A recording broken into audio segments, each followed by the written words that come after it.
Welcome back to the channel, Ryan Friedman Motor Cars. Today in a very, very cool, special, unique Ferrari, the Challenge Stradale. This car, very, very cool, very unique, very raw. As you see, carbon fiber doors. There's really no any floor, carpets, anything for extra weight. This is your race-enhanced version of the 360. Ultimately, they only made this car in an F1 transmission.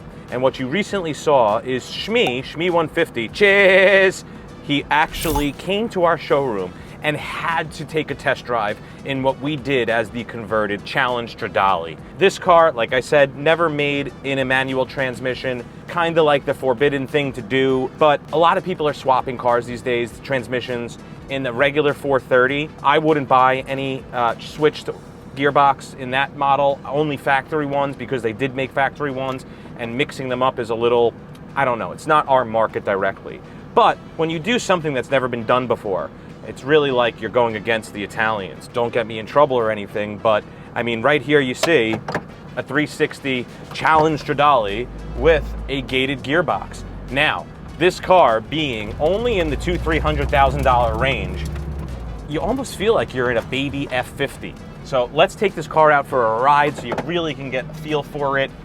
Also, this car specifically, I actually sold about 5 years ago when I first started the business on consignment for the customer that had it in, still as an F1, very low miles, and then it got offered to me years later when it was already actually converted by the same person that does all my conversions. And when I had the opportunity to have it done, to buy one that was complete, that I knew where it came from, because that's also very important as well. Who does the conversions, using the right proper parts, and making sure that the car drives the way it should and responds properly. But when you get in this car and you drive it with a gated manual transmission, it is almost like you feel like it was meant to be built this way. I just absolutely don't understand how they didn't offer it. I don't know if it's back then that they were only doing F1s and that was the new thing, or at that time the paddle F1 gearbox was a faster transmission or the most up-to-date. But it is, in my opinion, a sin that they never made this car in a 6-speed gearbox, manual gearbox. Being that they only made 300 or so for the United States makes this a pretty rare vehicle and quite collectible. You know, common things that happen to these cars: the dashboards get a little faded, the seats, stuff like that, but all stuff that could be redone.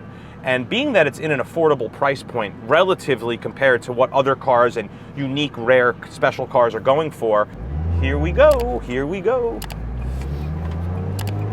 We get the tires warmed up a little bit, get the car warmed up, get the gearbox warmed up a little bit. Now this is just music right here. And if you remember in the video with Shmee, he was ear to ear smiling with natural laughter. Not saying that any other time, Shmee, that your laughter is staged, but getting in a car like this that is something that you've never seen and not meant to be what you're driving is quite an experience. And honestly, for an F50 at the price point of $4 or $5 million, to be able to have some similar experience in the driving for literally, what, less than 10% of the cost, you can't get better. So, and the cost of the conversion, people are always wondering. So you could do one of two things. You could try to find, which you could be searching the internet for days and days and days, or months and months and months, for a factory 360 manual gearbox and other components that go with it. But there are also third-party companies that make them. This one was actually fitted with a third-party gearbox, whereas my cousin's, Barrett Friedman, he had his done with a factory conversion. I actually have a factory setup sitting on the shelf waiting either for a customer that specifically wants one with a factory gearbox to install, or just somebody that wants one next and has to have it and doesn't really care. But obviously, in my opinion, having the factory gated setup from Ferrari is the way to go. It does feel slightly different, only because I've driven both of them. But if you've only driven, let's say, one that was done by another company or an aftermarket company, you're not going to notice the difference, and it's still going to give you the thrill. Let's go for a little bit of a cruise. We're approaching a red light, so we'll just take a break for a moment, and as soon as we get some open road, we'll be back right with you. So So back in the saddle of the Challenge Stradale. Ooh, wow, this is so good. So you're really feeling all the rawness. You know, as you know, this is the track version of a regular 360 Ferrari Modena. Let's see, even downshifting. Like, why didn't they make this in a freaking gated manual gearbox back in the day? I mean, just this would have been an amazing option. And you know what the funny thing is? Back then, I almost guarantee that people probably would have still ordered it in the F1 because that was what everybody wanted. It was a new transmission. Yeah, but I don't really think I would have chose that, and any real enthusiast may not have.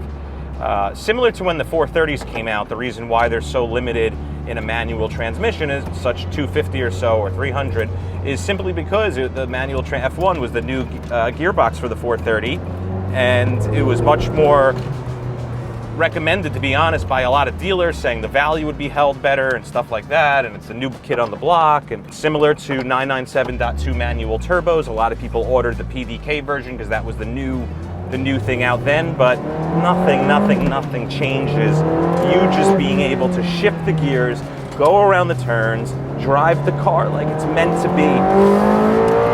Woo! Oh my God, this is good. This is good. You know, a Porsche, I feel tight around the turns. Lambos and Ferraris a little bit more bigger, and you don't feel as confident going around the turns and really ripping into the depths of little tweakiness like you can in a Porsche.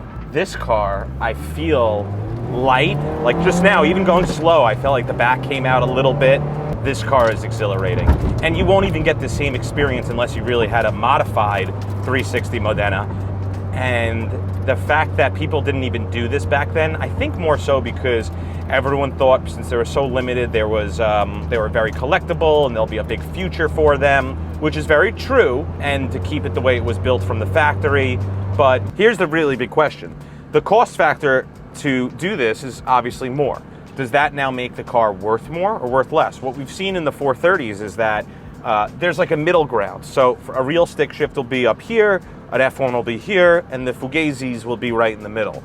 With this, there's no middle because they never made it. So obviously the cost of the parts, but then there's a time element, and then there's an element of like the fact that it's done, you want it. A lot of people that buy these cars are, I want to say not all, but somewhat an impulse. So when you look at this and you're like, oh wow, I want that. You want it now. You want to get in the car. You want to experience it now.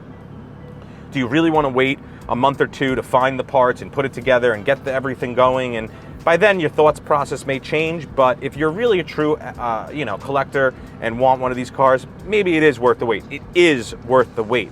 But ultimately, I think having a factory gated gearbox from Ferrari put into one of these cars, I think it'll make it just go up more in value. Certain little details like I showed you on the America Roadster, we put speed lines. Yes, those are $10,000 wheels, but I just feel the overall look when you do a car right, even if it's not 100%, but it is factory parts that are put to make the car more enhanced, why not? You be the judge. Now, you hear every sound in this car possible, literally down to where your feet are. You almost feel rocks being kicked up, and that's the fun of it, the rawness, so race track oriented, and we're just on a regular road. So something similar to like the 16Ms, which, by the way, that brings up another conversation. Have people change the gearbox in a 16M or a Scud? Yes, they have, but from what I've seen and heard, it's been a little troublesome with the ECUs to get a proper mapping. So otherwise, I feel you'd see those more often, which, again, a car never made in a manual, so that's pretty cool. I look forward to maybe someone probably, hopefully, breaking the code or figuring out the proper process to do the gearbox change on a Scud or a 16M, because specifically a 16M, because I think that will be amazing. You know, a good price point, Ferrari convertible, collectible, rare, really, really, really raw, and in a stick shift. So anyone who's out there that has the ability to do that, please let me know. I would love to do one, and I'd love to have one. Right now, I am planning on swapping over either our gray one or our Nero, which again, they only made 11 in black. I don't remember how much they made in the Grigio, but ultimately, it's really a decision for what you want personally. Can the parts go back? Yes, not a problem. Is it a pain? It's just like anything else doing some sort of service. The service actually to do the swap only takes about a week to do, but you really feel the V8. I don't know if it's just when you hit the paddles, it's like literally there is a big lag that you're used to. You really can control the response when you're in a gated transmission, which I love. It's pretty cool.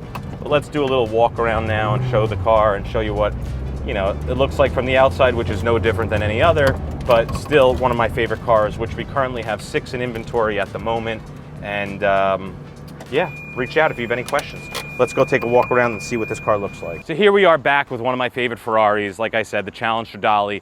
Awesome car, great price point car. As you see from our collection and stuff that we have in our inventory, we try to focus on the affordable type of sports cars within a rare collectible area.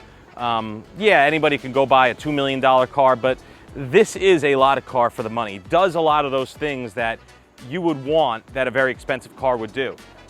Just to point out some things that came as different than just a regular 360. Front bumper, you got carbon ceramic brakes, you got these carbon fiber mirrors, Alcantara dashboard, race seats, carbon seats. You got these just no floor panels, no carpeting, nothing that's covering anything that really adds weight or anything like that. Plexiglass for sure, makes everything more lightweight, carbon around there. Challenge grille comes, but again, when it came from the factory, it only came in an F1. This is something that you don't see that often. I probably would say on the market sold, it's probably been like 2 or 3 of them. I do not believe one has gone across an auction yet. Maybe it would be pretty cool for us to put one out there and give an opportunity to people bid and fight over it to have that car. Because I think also not a lot of people know the right people to get this done. It's so primitive, I think, of the process of doing this. There are people that have the knowledge and people that don't. But right here, feast your eyes, one of the best cars for the best value, 300,000 plus or minus depending on the miles and color. Like I said, forbidden fruit in America and ever. We have made it over here. Ryan Free Motor Cars, check it out.